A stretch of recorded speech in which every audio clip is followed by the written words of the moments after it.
Hello and welcome to FPL Weekly, and we go international again. Back-to-back international weeks. Today it's the turn of my co-host to take to the international stage. Not quite as international as South Africa, but it is what it is. Jez, how's it going, mate? Where are you? Yeah, How's life? all good. We are coming live and direct from Le Clusaz, which is in France. I don't know if you guys can see. Yeah. I was going to say, what's Yeah. that big screen? I think it's a reflection of the iPad. I feel like there was a big screen out there showing a movie or something. Yeah.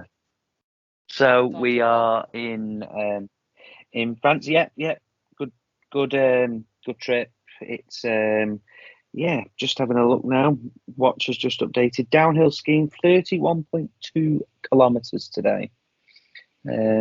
Relatively slow day, but yeah, it was lovely. But slow anyway, day, as less in you about normally do more than that, or yeah. Usually, it's not the biggest resort in the world, okay. so you can't go far and wide. Whereas if you go to somewhere like Courchevel, which is in the Three Valleys, you can ski all day and never go on the same run. Whereas here is a little bit smaller. But yeah, so is what it is. Yeah. It's lovely. Kind of get out for around about 9:30 and get back for about 4. That's the general vibe. But yeah, anyway, it's Good. all about FPL. What It a is. week we had. It was so we are reporting after game week 22, 23 just happened. 23. Yep. Game week 23. There were some big scores out there, courtesy of Watkins, Garnacho, Foden, who else? Cunha. Cunha, yeah. So there were some massive scores out there. We always say 10% above the average, and we're happy. Yeah, that's what we say. So the average was 57. So 10% above that would be probably around about low 53. 60s to mid 60s, something like that. So I had 86, and my co-host had 73, and I had to pull him down off a bridge. I had a really bad yourself. couple of days. Oh mate, there's so much to say. I'll try and keep this as simple as possible. So I've been a little bit more. I've been off work, obviously, so I've been a little bit more active on Twitter. I'm never going to call it X, by the way, because it's Twitter. Yeah, he just explaining, and I put a tweet out. I'll read the tweet, and basically, you owned Gabriel. Yep. He got a non-clean sheet, an own goal, and somehow I'm really pissed off about this. And like, I just think it's a terrible rule. Like, he has clearly made a play for that, a long ball for Martinelli to latch onto. Yes. Van Dijk and Alisson have a mix up, but they don't touch the ball. They don't touch the ball. Like, so you can say that every single time a person goes to it, every single time a player megs someone, no one determines to be megged. So therefore they've cocked up. So and then in all seriousness, the Gordon assist, Gordon has a shot, it gets saved. Gordon never intended for it to go to who did it go to? Whoever it went to. Gordon never Longstaff never intended. Yeah, never intended for it to go to Longstaff. So how is that different? Yeah, how is it different? The rules need to change. Terrible. And terrible. Quickly on the Gabriel one as well, as we talked about last week, he should have got a goal when he wasn't given a goal, and then he was officially given a goal. So, but again, it's another rule that he's changing. I'm over it. But what I'm saying is that officially will forever go down as a goal, and officially it was not given as a goal in FPL, and that needs to change. Yeah. So that was 10 points last week, and I think it was around about 4 this week. So 14 points in a week is even 2 weeks is pretty big, I think, rules. for a defender. It's just on bad rules as well. It's not even luck. It's just bad bad FPL strategy rules wise. If they had changed their rules, I'm 14 points richer. But yeah, carry on. Gordon, who went off injured. Yep. Which was and bad. They scored another 3 goals in the second half. Conser? Conser's the worst. Conser's the worst. So I brought Conser in, and the reason I brought Conser in, it made too much sense. I have 2 Arsenal, 2 Aston Villa and West Ham, 3 Arsenal and Chelsea. Bringing Conser heads of my bet, so I have 3 of each. It made complete sense. He had a good, amazing fixture this week at Sheffield United. He has a great fixture in 26 when they blank. It made complete sense to my team. He gets injured. Did you see the actual time he went off, mate? He went off the pitch, 59:50. Yeah. So 10 seconds later, he gets 6 points. Some possibly more, by the way, because he would have been the only clean sheet Villa player. Probably not because of the goals and stuff like that, but possibly more. But it was at least 5 points if he'd stayed on 10 more seconds. Not only that, I brought him in for a good fixture, which he got 1 point in because he came off 10 seconds too early. And I also brought him in for 26, and now he wasn't fit for 26. And now we can't play 26 because he's injured for 4 weeks. So Conser was a bad one. Conser was bad. And I was 50-50, literally, between Conser, who was nailed, and Moreno, who was more exciting, but not as nailed. And I had to go for the nailed player because I needed them in 26. Moreno goes off, gets a goal, gets a clean sheet. So it's annoying. Definitely.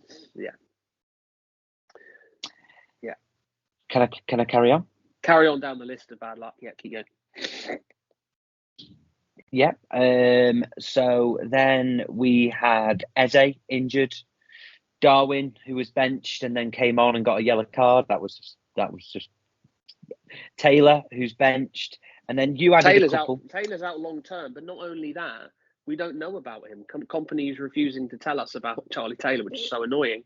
So I could have brought him out earlier if it had told us. That there's strong rumours now that he's got a bad injury. It's long term. So yes, he plays in 29. Is he going to be fit for 29? Probably not. So it's another issue. And then you had a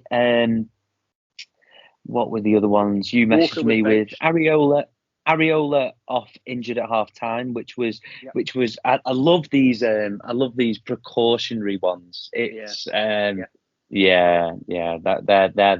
good.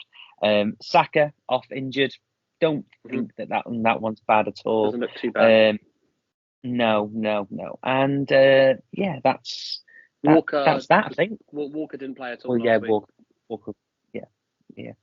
So that is taking us somewhere. No, the elephant in the room. No, Walker did play this week. That was a different game week. The game before he was out, wasn't he? Because of his. Yeah, we're talking about this week. Oh, sorry, yeah. Oh, and the week before, we'll just quickly touch on that. That was Colwill and Isak that were both injured. Yeah. Plus benching. So there's been a lot. There's been about probably 10 injuries / problems in my team. And I was very, very moany. I don't know how Chess puts up with it, to be fair. For 3-4 days, I was giving it the I'm not going to play FPL anymore. I was in the dumps, in the mud. And it's still annoying. But this is all leading somewhere. There is a confession to make at the end of this time wasting, if you are listening. And I have activated my wildcard. And it was a bit... It's such fun. It's such bad Mario. It's bad Mario. It's not. I stand by. I stand by my decision. Okay, right. It is and it isn't. It is in the sense of the we are all set up for triple captain 25, wildcard 31, bench boost 34, free hit 37. Okay, that is how the landscape is looking. Okay, yes, you can play around with your free hits and your bench boosts and whatnot, in your 31s and in your 34s and 37s. Don't really care, but that's the landscape. Okay, you've literally just set a dynamite to that landscape. Yeah, I've gone a bit different. Yeah, but the problem is, I can't, without wildcarding, I can't maximize 25 with all the doublers I want. I can't get through 26 as well. I either have to maximize doublers or get through 26. So to do both, I'm taking an 8-point hit. And then I was nowhere near, after being ravaged with injuries as we've gone through, I was nowhere near getting plays out for 29. So I would have probably got 8 or 9 out of the 29, which isn't enough. So I probably would have been forced into playing a free hit in 29, which I really don't want to do, because then I've got nothing for 34 or 37. I was desperate to free hit 34 and 37. So I thought, do you know what? The good thing that wildcard sorts is it sorts out everything. It sorts out 25, it sorts out 26, and it sorts out 29. So it saves me 8 to 12 points in hits. It sets my team up to utilise Luton, which we'll come on to. I know they're not an amazing side, but my God, the assets should do really well for me. And I can, like I said, I think I've got 10 doublers now in 26. In 25, sorry. I get 11 out in 26. And I'm going to know tonight whether Chelsea or Villa play, so I can target the rest of my team towards getting through in 29. So it just ticks so many little boxes. Yes, the downside is I won't have one in 30, 31. Yes, that is the downside. But there's quite a lot of little upsides. If I use it this week, it doesn't clash with triple captain next week. It means I can get players in, because the problem is, yes, City and Liverpool double next week, but they start this week because Liverpool got Burnley at home and City have got Everton at home. So people should be jumping on City and Liverpool this week if they haven't got them, jumping on them, especially City. If anyone's listening doesn't have 3 City, then you need to bring in a City player this week. If you don't, it's foolish, because they play Everton at home, then they double. The doubles are amazing, both home fixtures, and they play in 26. That is an absolute no-brainer. We've had 3 City for a while. We're fine. If you have 1 or 2 City, buy another one. That's my number one. Yeah. If you have 3 City already and you don't have 3 Liverpool, then we need to go to Liverpool. It's those 2 teams this week. And that's my target as far as my kind of game week and transfers are concerned, is that I'm targeting trying to get another Liverpool in. I currently have only got Nunes, but I've got a couple of ways and means. I've got some money in the bank. There's ways to get to Salah if Salah's fit, but I don't think he will be fit for this week. I think he'll be cozied back in. I think the way that Liverpool are doing it at the moment is kind of like 30 minutes off the bench, 60 from the start, full game. So basically Trent is now on for a full game. So we've just had the confirmation, just as we are live, with regards to get another double game week, which is Luton and Bournemouth in 28. Good if you got a wild card, that, isn't it, Andy? Yeah. I mean, I'm just still baffled at the fact that we're, in this landscape of FPL where there was going to be no doubles, we were going to have one double game week. Yeah. Okay, yeah. I got that. I got that wrong. Do you remember that? Do you remember that little crystal ball that Kingy talked about all the time? And it was like, I think that I was wrong, completely and utterly wrong, and I'm happy to admit that.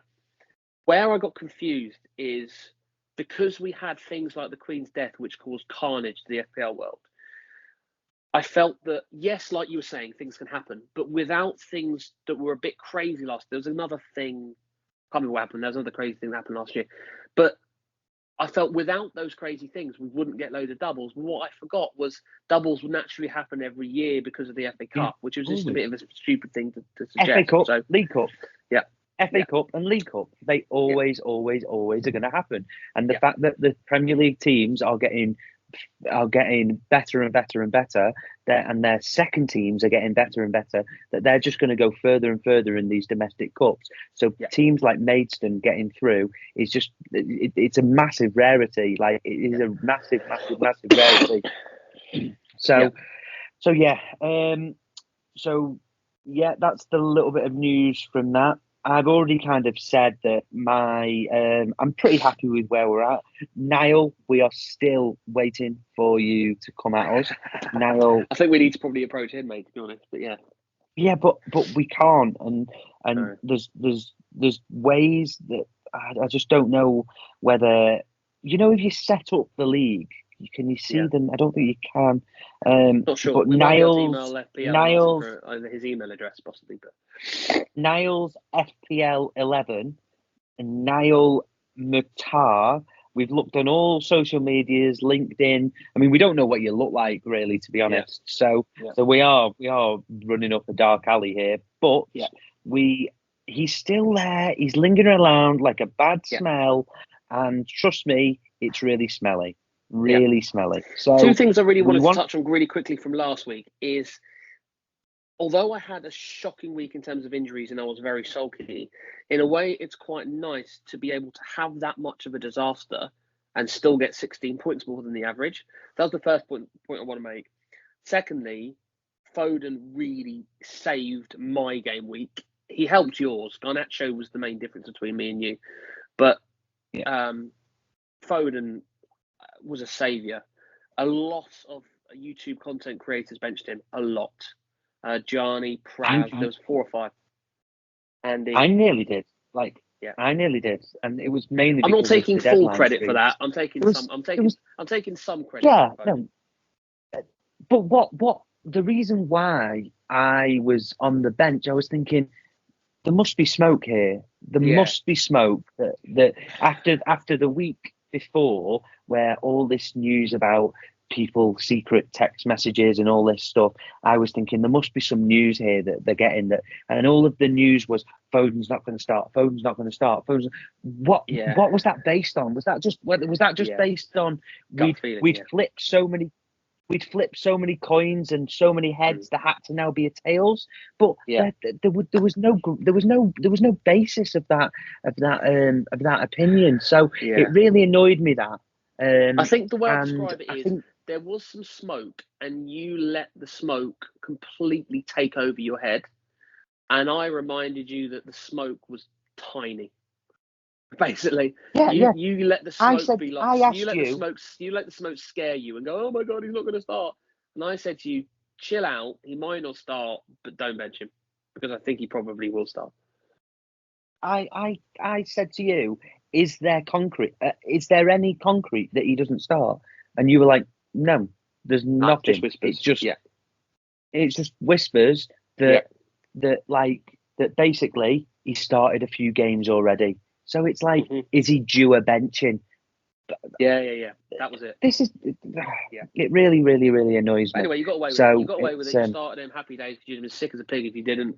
And also, it was a little bit the same with Palmer when you were close and you got that one right as well. So, that's massive for you. That's 40 odd points there. So, which is good. So, quickly, I think it's important now I've played my wild card to talk a little bit about my draft. And who's good and who's not. So really quickly on the goalkeepers, this sounds bad, but I'll explain why. I've gone Kaminsky and Areola, and people must be thinking, wow, Kaminsky, Luton are now amazing in terms of the next few weeks on a wild card. You're playing a wild card now, you have to go triple Luton. It's impossible not to. So they've got Sheffield United this week at home, best fixture possible. Then they've got double. It's not a great double, but it's a double. You have to play a double there. 26, they don't play, but it doesn't matter because Areola's got Brentford at home. Then, which is a good fixture.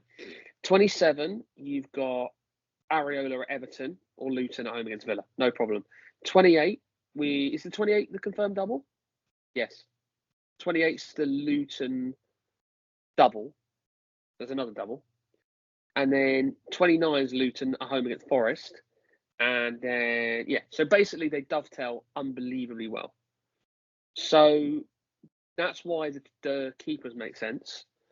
Because they just dovetail unbelievably well. You make the most of Kaminsky's doubles. At the moment, we've got Gabriel, which I think is a safe option. We're expecting Arsenal to have a fixture in 29. If they do, so that's based on tonight. But if they do, Gabriel's a no-brainer. Doughty, for me, is absolute no-brainer in a wild card because of all their doubles. And the data on him is incredible. He's a defender playing left wing. I think he's got 7 assists or something this year. So, no-brainer. Virgil is my defender of choice at the moment for the double. Triple Liverpool is a complete no-brainer for me. But I also need to look at ways of getting them out. Now, in an ideal world, I'd go Trent. It would just mean I'd have to make sacrifices elsewhere. And we're not saying Trent isn't nailed, but he may be kind of nursed back from injury. And Bradley looked very good.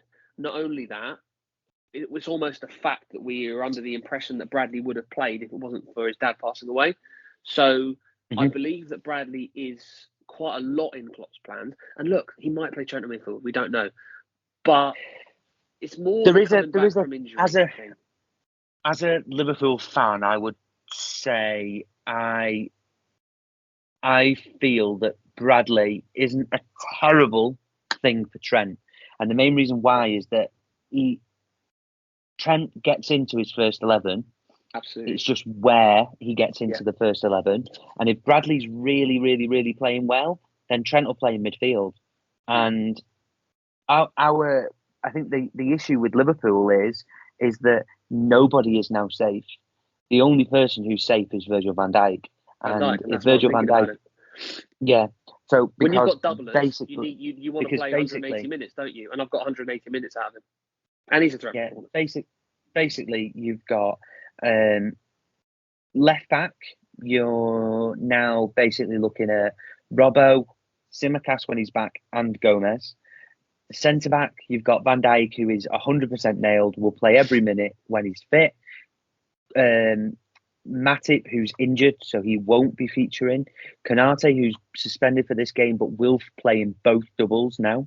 Then you've got Quanta, who will probably play this week against Burnley, I imagine. Then, unless Gomez slots into that position, and then Robbo comes back at left back, but I would imagine Quanta will play. That's and then you've got Thiago's come back, so you've got McAllister, you've got McAllister, Szoboszlai, Curtis Jones, Szoboszlai, and Wado's back. I think he's back. Well. Endo's back. Endo's back now from and he was playing so many minutes before. So there is lots and lots and lots of options. And the big elephant in the room with regards to Liverpool is Mo Salah. And he was back running from a physio's point of view now. He was back running last week with a pair of trainers on. So that basically means that he's doing straight line running, nothing more, nothing less at the end of his session. So he's basically just started doing some grass outdoor running, okay? Now, from a hamstring point of view, that's really good because you just wouldn't do that. You'd be still doing static strength and starting to build up some plyometrics. So I would say that he's kind of in the end of his stages of rehab. When you start seeing him with boots and some like socks on, then I think there's the thing about it is that we've got lurking in the background is we've got Europe starting again and the cup final, so we've got a lot of games coming up, and these next 3 games from a Liverpool point of view are pretty rubbish. And against a low block, Mo Salah is not as effective. He would have been so effective in that Arsenal game, but he was obviously.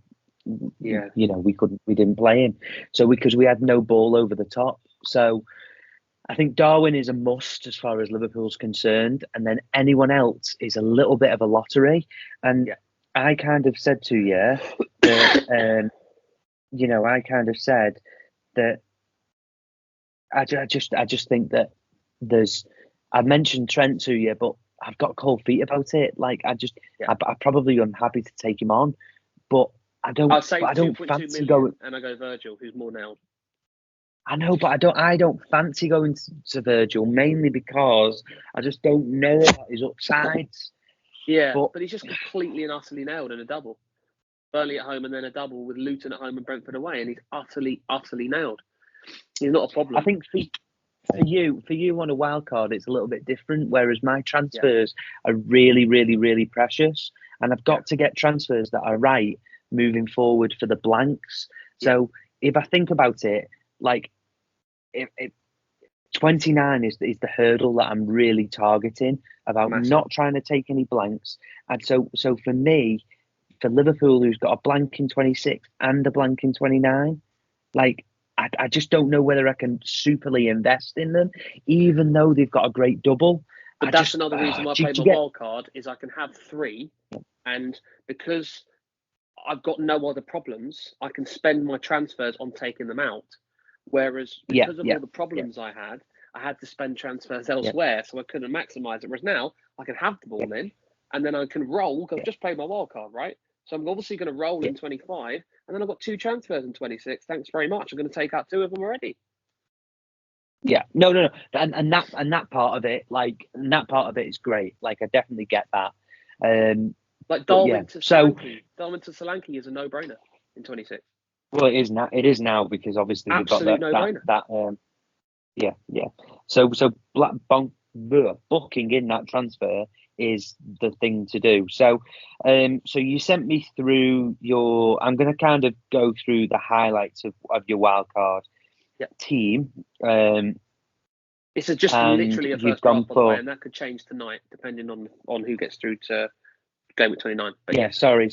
So we're recording this before the Aston Villa and Chelsea game, which is possibly one of the most pivotal games for the outlook of FPL moving forward. I've got 2 Chelsea assets, and that is Gusto and Palmer. If Chelsea get through and they therefore blank, there is a good chance that Gusto will not be in my team, and Palmer is potentially on the chopping block. Whereas if Villa get through, I've currently got Watkins, and if Watkins is going to blank, then Watkins to Solanke in game week 28 looks like a great thing to do. So there's lots and lots and lots of changing things. Personally, I probably want Aston Villa to get through, just because I think that transfer seemed better. And then also, I don't mind Gusto, and I really like Palmer. If you think about me on a wild card as well, it's probably better if Villa get through for me as well, because I have a wild card to deal with it. Whereas most people have Arsenal and Chelsea assets already. Mm-hmm. Do you know what I mean? So it hurts more people than me. I've got a wild card. I can just go, there's some Aston Villa and West Ham players. Cheers. Definitely. So yeah, couple of highlights so we can get this wrapped up. Highlights from your team. Obviously, you've kind of gone for that triple Luton that you said, which Luton, by the way, I predicted at the start of the season they would avoid relegation. I'm really, really, really happy with that as a prediction, and I just felt like there was something about them. It was kind of Brentford 3 years ago. There was something about the morale around the place. And also the fact that stuff was stinking at Burnley, stuff was stinking at Sheffield United. Yeah. So, and then at the time, Wolves was before they got hold of the absolute saviour. Tony, I think that's a big one. I think anyone who had unlimited transfers this week would probably bring in Tony because of the double. It's a tough one. De Bruyne really interested me. Tony Watkins is a close one. For sure, but I just went Tony. De Bruyne, I think that the 3 best City assets right now on a wild card are those 3. The upside of those 3 is scary. Like, for me, Liverpool, I don't think you go triple attack, because where'd you go? where'd you go? So I think that Liverpool is Darwin, Jota, and either Virgil or Trent. I think that makes sense right now in a wild card. We'll talk about Salah later, and yes, that's a glaring omission, but I have my reasons. But then you look at City and you think, am I better going Haaland, Foden, Walker, or am I better going Haaland, Foden, De Bruyne? Like, I can afford to do it. I've got my wild card. I've afforded to put him in. If I'm not going to spend the 13 million on Salah, then I can go. Then I can go De Bruyne, and the upside is scary. And I completely understand what you're saying, and I've always been the case of he's a bit expensive for FPL. But there's also a case of he is one of the best players the Premier League's ever seen, and he will score some worldies because he's that good. And I've been happy with his minutes, by the way. Like, I wanted to wait and see with him, where people jumped on quite early. I wanted to wait and see with him, but I've been pretty surprised and happy with his minutes. I'm not saying they're guaranteed going forward, but I feel like if anyone's going to lose their spot, it's probably going to be Alvarez. And the upside to De Bruyne is massive. The upside to Walker is quite small. Yeah, I don't mind that. He's a bit expensive, and plus, I think that City's defence is still quite leaky, like any defences in the league. So therefore, not spending mega bucks on your defence is the right thing to do, definitely. Yeah, and I've got doublers. I've got cheap goalkeepers that dovetail incredibly well with some doubles. Doughty is offensive data is unbelievable for a defender with 2 doubles, and Sheffield United at home this week. Bell is nailed for 3.9 with doubles. You can go Bell or Mengi, but I think I'm probably going to go Bell. He has been injured, but now he's completely nailed again. Van Heck is 4 million. He's nailed, and our fixture run is really good. So, and like I was saying to you the other day, this has been the hardest season I ever recall to get clean sheets, and I think it's partly down to extra minutes, maybe slightly more attacking sides than previously, and partly more minutes of football on the pitch.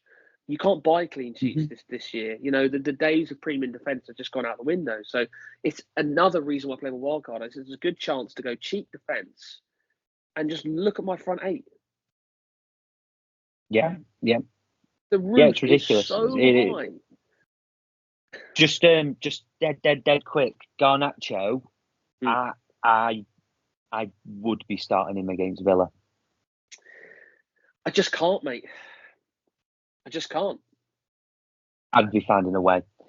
I think that West Ham at home will not want to concede loads of. I honestly think Garnacho on that right side, Moreno is absolutely bombing on. He has not got one defensive bone in his body, and Garnacho plays on the edge of that offside trap, and he will just destroy. Garnacho, he'll have 5+ shots at the weekend away at Villa. I understand what you're saying. It's impossible for me to play him. I don't know. You can go Tony on the bench, someone on the bench. I know. I've just got a really, really, really, really, really big gut feeling about it. But anyway, that's just me. And I agree with you.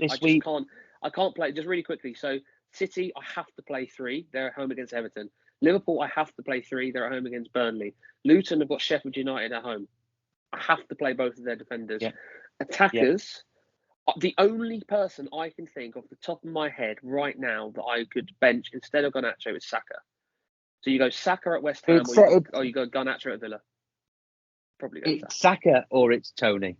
For me, yeah, I think that Tony at Wolves.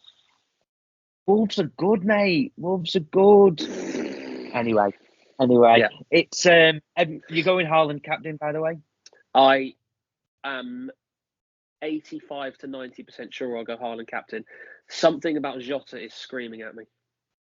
Yeah, well, it's that or Darwin for me. There's loads of captain options this week, by the way, and Haaland probably is the best one. But if you said to me you're going to captain Jota, or if I said to you I was going to captain De Bruyne, I don't think either are terrible. And they're both amazing captains. Yeah. but it probably is Definitely. And that's that. I'll be back in the country at the end of the week. We'll be back this week we'll be back next week to go through some stuff. I feel like we've got an international break coming up soon. Not yet, in March, it's between 26 and 27. It's the end of Feb. Yeah. Right at the end of Feb. So we've got some really, really, really exciting stuff coming up. Niall, if you're around, reach out to us. Johnny's just about to set off. He is just going to fly up. I fully expect game week 30. There's a very good chance you need to be ahead of me by game week 30. It would be. If you're not ahead of me, it would be strange if I'm not winning by game week 30. Very strange. Yeah, but that's what I mean. So because what we're basically saying is the value of therefore the value of my wild card is at least 30 points. Is what we're saying. That's quite a lot. Yeah.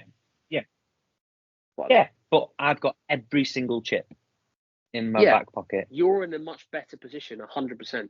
The injuries have forced me into a wild card. But I don't think it's a terrible 0.2 wild card. I did it last year. I did it last year where I was sat on the side of a road ringing with you on the phone. And I was saying, Johnson, I've got 7 players. I was riddled with injuries and benching, suspensions, the lot. And we just had to pull the trigger. And I did it, and it worked out really well. You were forced into a wild card. So at that point, I was ahead of you because you were forced into a wild card, but then you took off. Could be the same this year. Let's see. Yeah, definitely. So yeah, good luck this game week, and then we'll definitely be back next week to record a pod before the doubles. My transfer this week is more than likely going to be a Liverpool player, whether it's Bowen to Jota or someone along those lines. This tonight's fixture is so important because I need to start thinking about 29. So, but I've got 2 free transfers, so I need to use one of them, and then I'll probably drag one over to the next game week. So I'm in a good position. But yeah, hope everyone has a good week. Good luck, everyone. See you soon. Thanks for listening and watching. Bye. See you next time.